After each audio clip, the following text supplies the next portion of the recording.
৭১ বছর পর ১৫ই জানুয়ারি ২০১৯ মহা মকর সংক্রান্তি। এই দিন এই দুই বিশেষ কাজ আর্থিক উন্নতি হবে।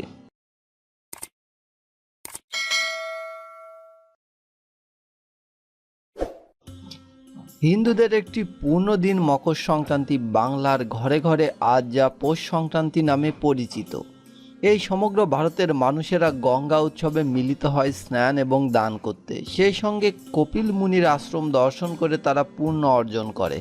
শাস্ত্রে উল্লেখ আছে, সূর্য কর্কট রাশি থেকে ধনু রাশি পর্যন্ত অর্থাৎ দক্ষিণায়ন ভ্রমণকালে ৬ মাস দেবতাদের একদিন ধরা হয়।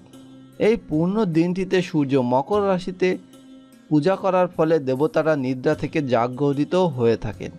এরপর তারা গঙ্গা, যমুনা এবং সরস্বতীর সঙ্গমস্থলে স্নান করেন, আর এই কারণে এই দিনটি গঙ্গা স্নান করার জন্য পবিত্র দিন।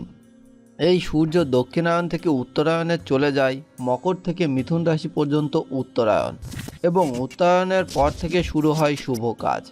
এই দিন আপনি যদি এই দুটো কাজ করতে পারেন তাহলে আপনার আর্থিক উন্নতি হতে থাকবে। কি দুটো কাজ জানার জন্য আমাদের ভিডিওটি সম্পূর্ণ দেখুন।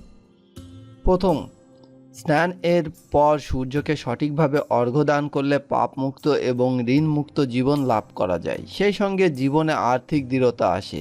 একটি তামার পাত্রে গঙ্গা জল নিয়ে তাতে আতপ চাল, লাল চন্দন, জবা ফুল, তিল, ভেলিগুড় ইত্যাদি একসাথে দিয়ে সূর্যের দিকে তাকিয়ে প্রণাম দিয়ে শ্রী সূর্য নারায়ণ অর্ঘ্যং সম পর্যামি এই মন্ত্রটি উচ্চারণ করতে করতে সূর্যদেবকে অর্ঘ্য দিন এবং পরে সূর্য মন্ত্র পাঠ করুন। দেখুন আপনার আর্থিক সমস্ত বাধা কেটে যাবে। ২.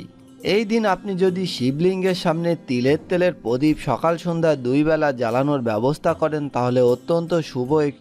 এই কাজটি মকর সংক্রান্তির দিন করতে পারলে শিবের বিশেষ কৃপা পাত্র হওয়া যায়।